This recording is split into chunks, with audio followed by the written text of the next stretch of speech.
Mientras el gobierno de Gustavo Petro insiste en su proyecto de paz total, sobre el terreno se multiplican las negociaciones con estructuras criminales, disidencias de la FARC, el Ejército de Liberación Nacional, el Clan de Golfo, el Tren de Aragua, como advierte la senadora Paola Holguín. Y además, según el último informe de la Defensoría del Pueblo, se ha presentado una grave expansión de las estructuras de 800 municipios, es decir, más del 70% del territorio. Más del 70% del territorio colombiano estaría hoy cooptado por el crimen organizado. No hay marco jurídico claro, ni cese del fuego efectivo. Pero lo que sí hay, según la Defensoría del Pueblo, es más narcotráfico, más minería ilegal, más secuestros. Las bandas tienen poder de fuego y, desde luego, también poder político.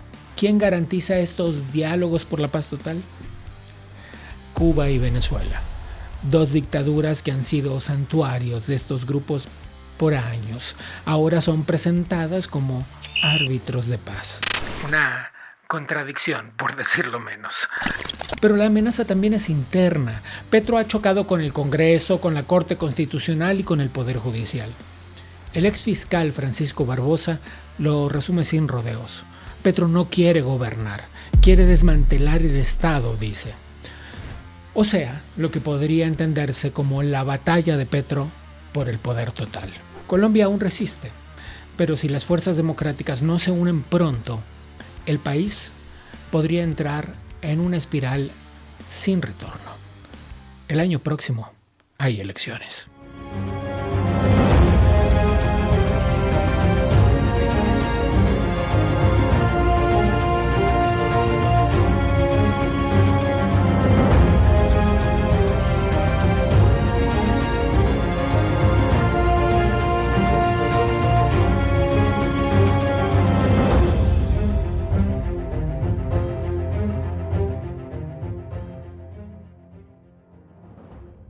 ¿Cómo estás? Dale click a la campanita, suscríbete al canal y déjanos un comentario.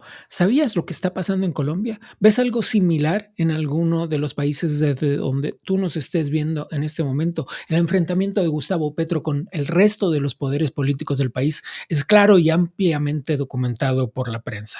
Que si se pelea con los legisladores, que si se pelea con la Suprema Corte de Justicia, que si intenta darle órdenes a uno o a otro.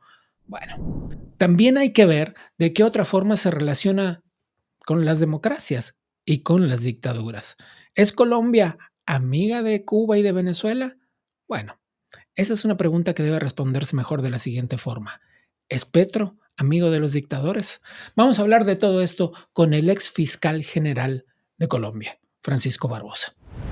Doctor Barbosa, viene uno de los escenarios más complejos que definirá el futuro político de uno de los países con mayor peso en Latinoamérica, que es el futuro democrático de Colombia.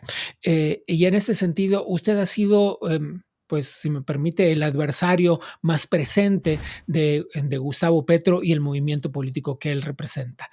¿Cómo se ve en los próximos meses en este puesto, en esta posición?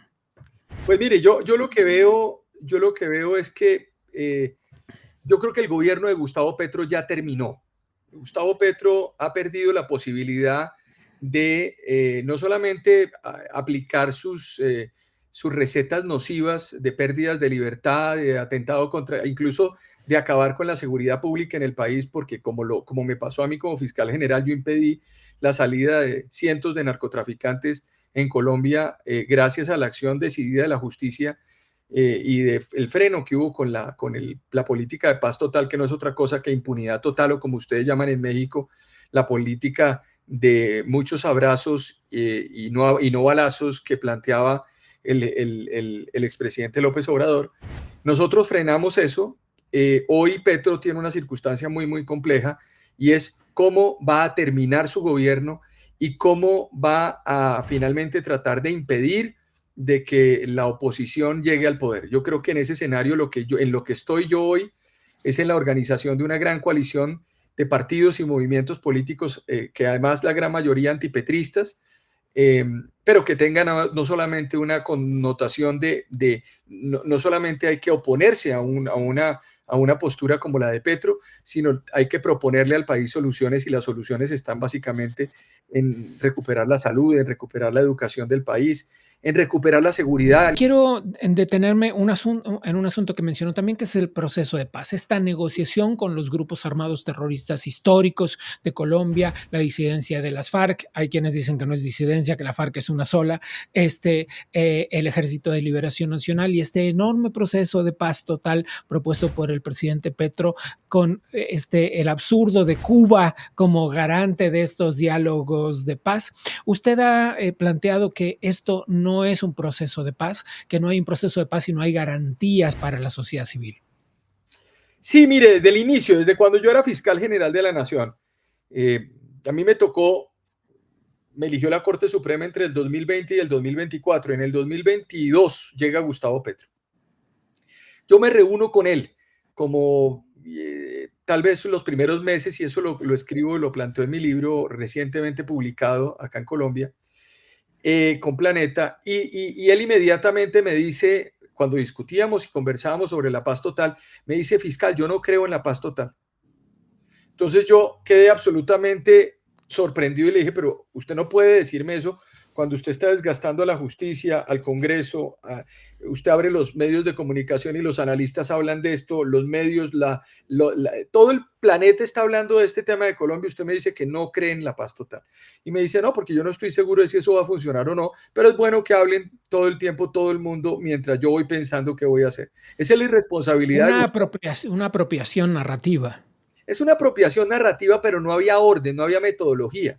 Yo había conversado incluso con varios de los negociadores, hasta con el expresidente Santos en su momento, y con los negociadores de paz. Usted, para hacer negociaciones de paz, tiene que tener una metodología, tiene que tener unos ritmos, la dejación de las armas es un fenómeno que se hace al final. El cese al fuego es un mecanismo para poder llegar o cuando se concreten puntos en la mesa.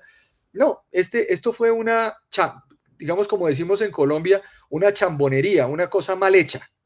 Y nos llevó a una situación muy complicada. Petro lo que hace es iniciar masivamente acuerdos de paz con ceses al fuego en diferentes lugares del país. No solamente con el ELN, sino con las disidencias de las FARC. Acuerden, para la audiencia, Colombia firmó un acuerdo de paz en el 2016. Con las FARC. Ese acuerdo de paz no se pudo concretar. Porque entonces en ese orden de día fracasó, porque en los territorios no llegó verdaderamente lo que se planteaba en ese acuerdo de paz. Y se generó una suerte en algunas zonas de africanización, un poco tomando el ejemplo de lo que ocurrió en Sudán o en Malí o en cualquier lugar. Entonces hay algunas zonas muy complejas donde hay guerra. Y esto Petro lo quiso solucionar básicamente retirando a la fuerza pública de esos lugares y dejando a esas organizaciones criminales controlando poblaciones incluso, y al mismo tiempo... Claro, pero retirar la presencia del Estado no es pacificación, es abandonar. Es abandono. Es abandono, y yo diría que es irresponsabilidad. Totalmente.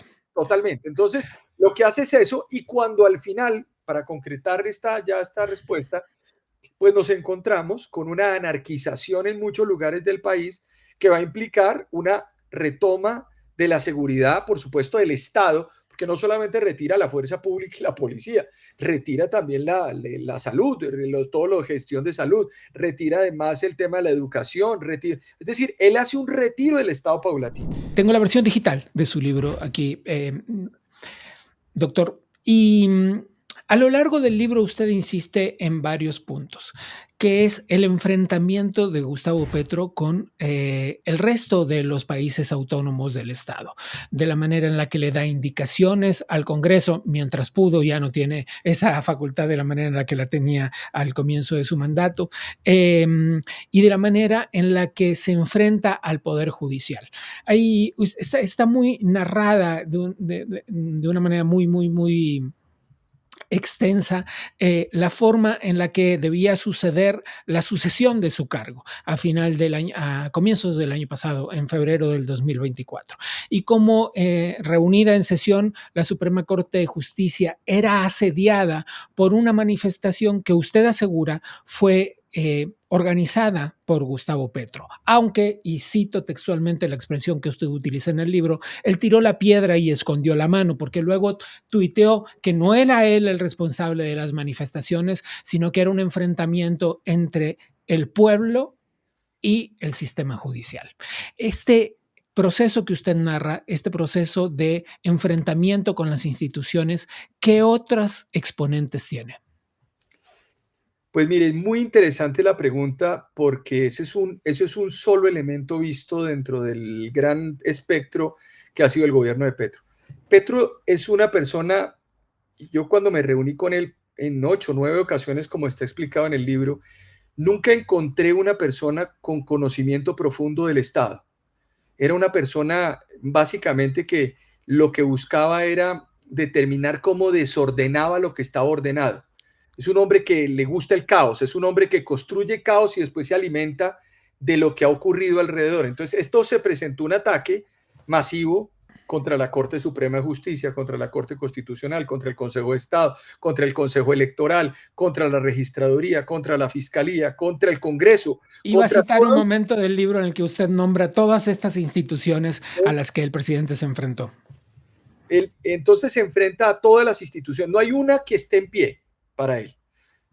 Usted nunca va a encontrar un discurso optimista de Gustavo Petro en Colombia. Todo el mundo es responsable. Él carga en su ADN la idea de que por su calidad de exguerrillero, básicamente todo lo que se construyó es algo construido desde las élites, desde el Estado, y construye un discurso. Pequeño paréntesis para quienes están recién llegados al tema, estamos hablando del M19, el grupo al que perteneció el presidente.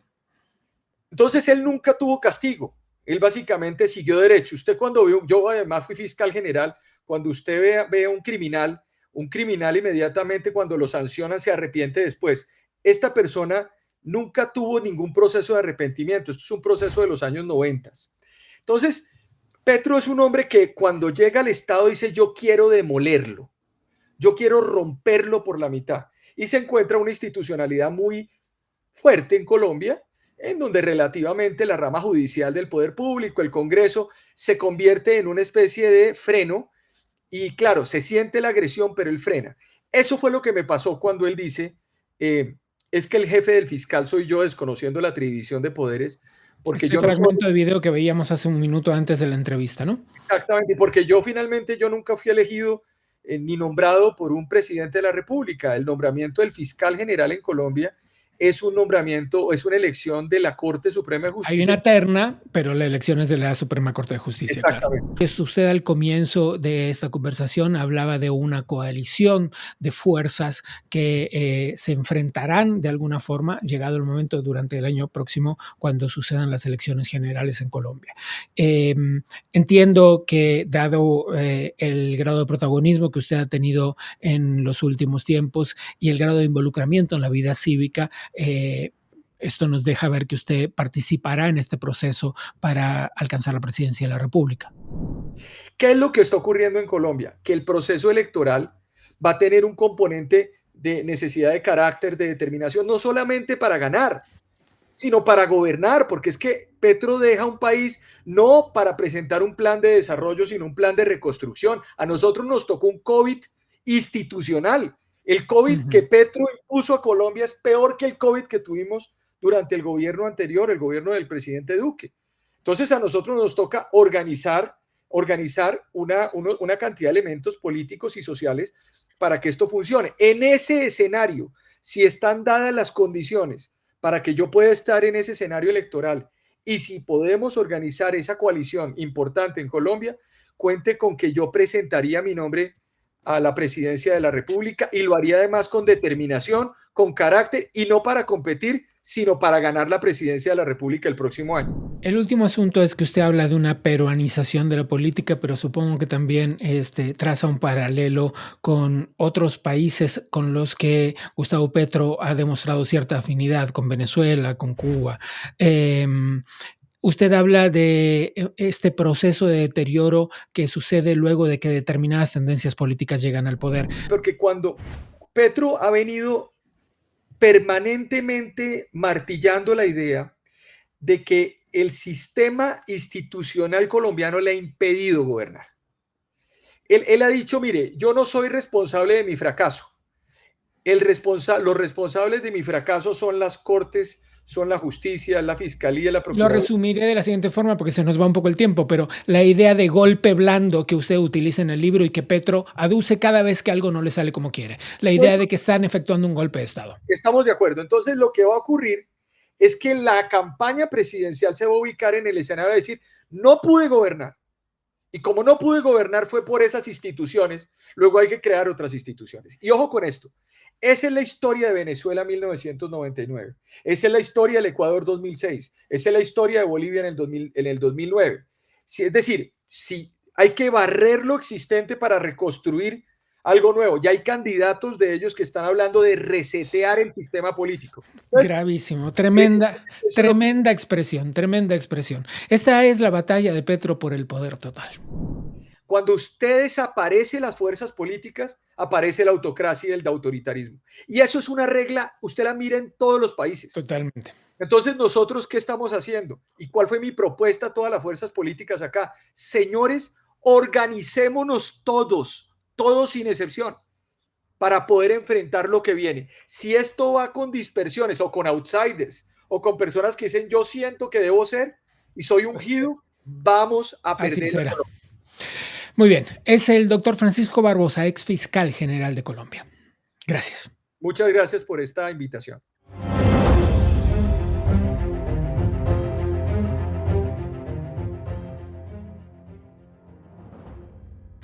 Vaya programa el que tenemos el día de hoy, ¿eh? El año que viene hay elecciones en Colombia y ya empiezan a perfilarse las candidaturas. Nuestros dos invitados del día de hoy van en ese camino, tanto el fiscal Francisco Barbosa, con quien acabamos de conversar, como nuestra siguiente entrevistada, la senadora Paola Holguín. Ella también ya es oficialmente precandidata a la presidencia de la República. Senadora, gracias por tomar la conversación. Lo primero que se me ocurre preguntarle es, ¿cuál es su opinión, su visión sobre estos diálogos para la paz total en Colombia? Bueno, lo primero que es importante aclarar es que el gobierno abrió más o menos 10 mesas de negociación con distintas estructuras criminales. Las estructuras de las antiguas FARC, el Estado Mayor Central, y las otras disidencias, las de Iván Márquez y las de Iván Mordisco, abrió negociación con el ELN, con las autodefensas de la Sierra, con los grupos criminales de Buenaventura, de Chocó, las estructuras de narcotráfico conocidos como la Oficina, aquí en Antioquia, en el Valle de Aburrá, con varias complicaciones. La primera es no existe un marco jurídico claro para esa negociación, porque si bien al gobierno le pasó en el Congreso la ley de paz total, la Corte Constitucional fue muy clara en que no puede negociar bajo ese marco con todas las estructuras. Claro. Lo segundo, que es muy complejo, es que el gobierno decidió hacer unos ceses bilaterales al fuego y los únicos que pararon fue la fuerza pública. Las estructuras criminales continuaron con sus actividades. Y además, según el último informe de la Defensoría del Pueblo, se ha presentado una grave expansión de las estructuras de 800 municipios, es decir, más del 70% del territorio. Es una locura pensar en un territorio en paz o en un territorio con una democracia asegurada, con ese porcentaje del territorio cooptado por el crimen. Así es, porque además esto tiene varias complejidades. Uno, que el gobierno decidió también no combatir las rentas criminales que alimentan estas estructuras, que son básicamente narcotráfico, minería ilegal, secuestro y trata ilegal de personas inmigrantes y extorsión. Esas son las principales. ¿Y en qué medida esto afecta a la institucionalidad de Colombia? Luego nos meteremos enseguida sobre de qué manera afecta a las actitudes del presidente a la institucionalidad, pero esta relación de la sociedad con el sometimiento que esto implica al crimen organizado, ¿de qué manera afecta a la institucionalidad? Yo creo que aquí hay varios temas graves. El primero, hay una afectación clara a la legitimidad y la legalidad del gobierno, porque a lo largo de estos procesos las estructuras criminales han declarado que apoyaron a Gustavo Petro para que llegara a la presidencia. Primero lo hizo su hermano cuando afirmó que habían obtenido 1 millón de votos en las cárceles. Luego lo hacen directamente Iván Mordisco, que es una disidencia de la FARC, el ELN. Ellos hace poco declararon que habían ayudado a Petro a ganar, que estaban muy decepcionados, que no confiaban en él para negociar. Incluso alguno de los comandantes de esa guerrilla se atrevió a sugerirle a Petro que fuera al psiquiatra. Entonces, ahí hay un problema de legitimidad y legalidad de la elección a raíz de esto. El riesgo que se genera con la llamada franja binacional entre Colombia y Venezuela, que en acuerdo del régimen de Venezuela y el de Colombia, pues le ha entregado esa zona prácticamente al ELN. El que hoy tengamos un estado de excepción en la zona del Catatumbo, donde el gobierno declaró conmoción interior y que está llevando a que en otras zonas que están viviendo unas violencias similares a las del Catatumbo, pues se esté pidiendo también estado de excepción. Todo este desorden tiene una consecuencia, y es que existe una posibilidad de alterar la elección que se tiene que surtir en el 2026. Yo creo que hoy ese es el riesgo más grande en Colombia. Visto desde el extranjero, visto desde fuera de Colombia, uno se queda con una sensación y es como una especie de batalla de Petro por obtener el poder total. Lo ve uno enfrentándose al Poder Judicial, lo ve casi que dándole indicaciones al Poder Legislativo. Esta batalla por el poder total de Petro, ¿es como se ve desde afuera? Es absolutamente así. Nosotros hoy estamos enfrentando un gobierno que no ha entendido que Petro ganó, pero la Constitución no perdió. Colombia sigue siendo una democracia donde hay un Estado de Derecho, donde hay un marco constitucional y legal vigente que a Petro le fastidia. Él no puede con los pesos y contrapesos. Entonces nosotros hemos visto casos extremos como las Cortes saliendo a exigirle respeto al Poder Ejecutivo, porque cada que el Consejo de Estado, la Corte Constitucional o alguna corte emite un concepto que a Petro no le gusta, se va a lanzar en ristre contra esa corte, contra el sistema judicial. Hace lo mismo con el Congreso. La relación ha sido tan tensa que por primera vez en la historia de Colombia el presidente del Congreso tuvo que acudir con varios parlamentarios a la CIDH a pedir protección. Eso nunca había sucedido. El senador Efraín Cepeda, que es el presidente del Congreso, tuvo que viajar a Washington para alertar en organismos internacionales porque Petro está azuzando permanentemente a sus seguidores contra los parlamentarios. Todo el que opina distinto a Petro, según él, es un nazi. Es un nazi y justifica todo tipo de ataques. Esta apropiación de una narrativa de ustedes o nosotros, de conmigo contra mí, me recuerda mucho a la narrativa castrista de Cuba. Y esto me lleva a un punto que tal vez nos regresa un poquito al comienzo de la conversación. Y es Cuba como garante, estoy usando un término concreto que así está llamado, como garante de las conversaciones por los diálogos de la paz total. Es casi absurdo, es decir, una dictadura a la que el presidente Petro ha mostrado abiertamente su respaldo. Así es, la dictadura de Cuba y la dictadura de Venezuela son garantes del proceso. Eso tiene una dificultad, no solo por la ilegitimidad de dos regímenes dictatoriales, sino porque Cuba fue la cuna donde nacieron las guerrillas en Colombia. En Cuba han tenido albergue los terroristas colombianos. De hecho, en algún momento, cuando puso la bomba que asesinó a tantos estudiantes de la escuela de policía del ELN, el entonces presidente Iván Duque le pidió a Cuba que extraditara a los cabecillas del ELN y Cuba no quiso hacerlo. Cuba ha sido un albergue histórico para estas estructuras narcoterroristas. De hecho, todos los procesos, el proceso de la FARC fue en La Habana y Cuba era garante. Aquí todos los procesos han tenido a Cuba, a Venezuela, y yo pregunto, ¿qué papel pueden jugar primero cuando son dictaduras, cuando son regímenes que están Totalmente. por fuera del marco institucional y legal, pero además cuando se han convertido todo el tiempo en retaguardia estratégica de las estructuras criminales? En algún momento se llegó a calcular que el 80% del ELN no está en Colombia, está en Venezuela, opera desde Venezuela. Ahí concentran armas, concentran hombres, concentran mandos. Entonces mi pregunta es, ¿cómo puede ser garante en una negociación alguien que tiene relación directa, que ha Totalmente. sido parte de, digamos que de todo el fortalecimiento, el nacimiento y el proceso que han vivido estas estructuras criminales?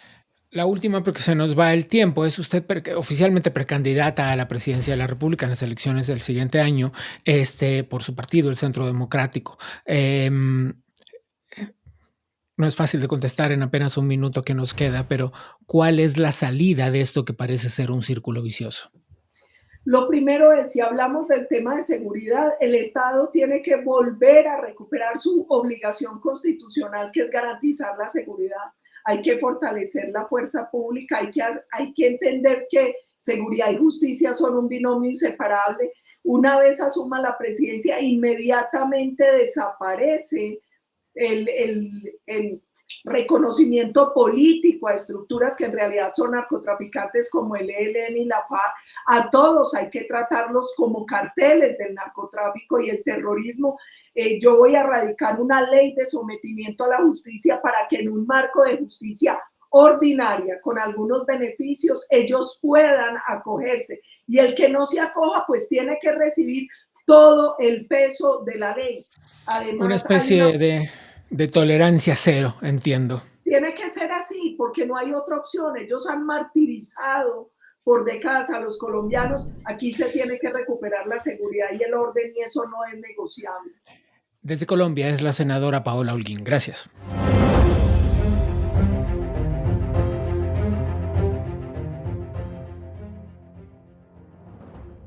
Es preocupante en tanto Colombia no cambie de rumbo. Si Colombia reajusta su institucionalidad, si Colombia se ciñe a los estándares democráticos, bueno, entonces seguirá siendo el maravilloso país que es. Cerramos el tema por hoy. Vamos a dar una vuelta puertas adentro del Adam Smith Center for Economic Freedom.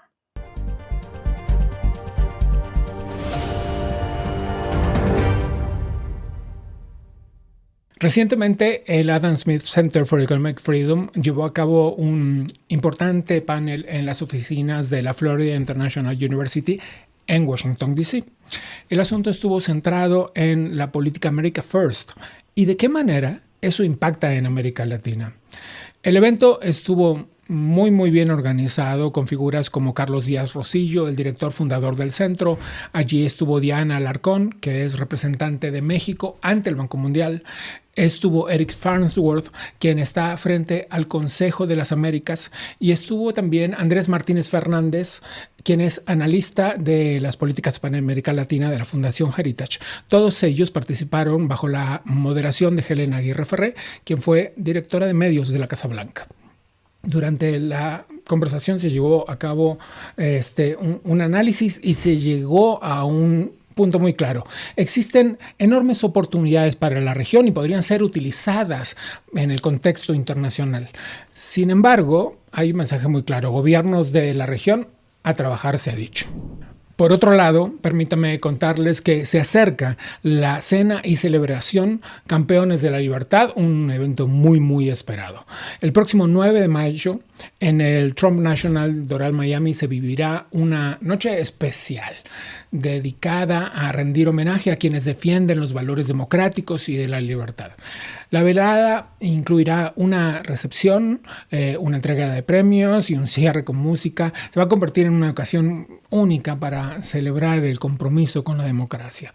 Puedes participar adquiriendo tu entrada o sumándote como patrocinador y formando parte de una noche inolvidable. Te recomiendo buscar más detalles aquí en el enlace que ves en pantalla. Ahora sí, Antes de irte, dale clic a la campanita si no lo hiciste todavía, suscríbete al canal y déjanos un comentario. Soy Gabriel Bauduco. A nombre del Adam Smith Center for Economic Freedom, te doy las gracias y te robo la promesa de que nos acompañes la próxima.